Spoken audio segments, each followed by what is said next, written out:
10 plus 1 gives us 11. And 6 times 11 gives us 66. So 66 divided by 66, which equals 1. But this answer is not correct, because according to the order of operations, first we have to do parentheses, then exponents, then multiplication or division, and finally addition or subtraction.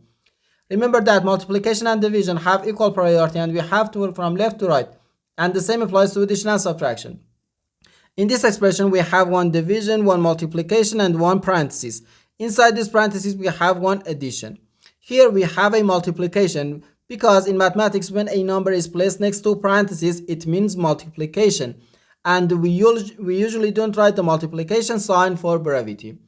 So here, according to the PEMDAS, first we have to do this parenthesis, then this division, and finally this multiplication.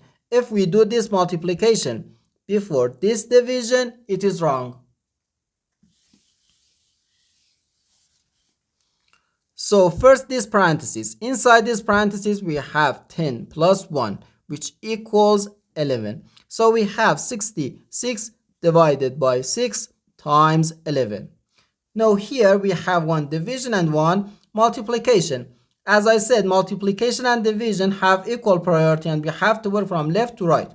So here first we have to do this division, then this multiplication.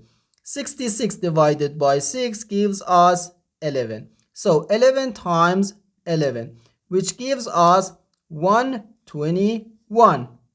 And this is our final answer to this problem. The correct answer is 121.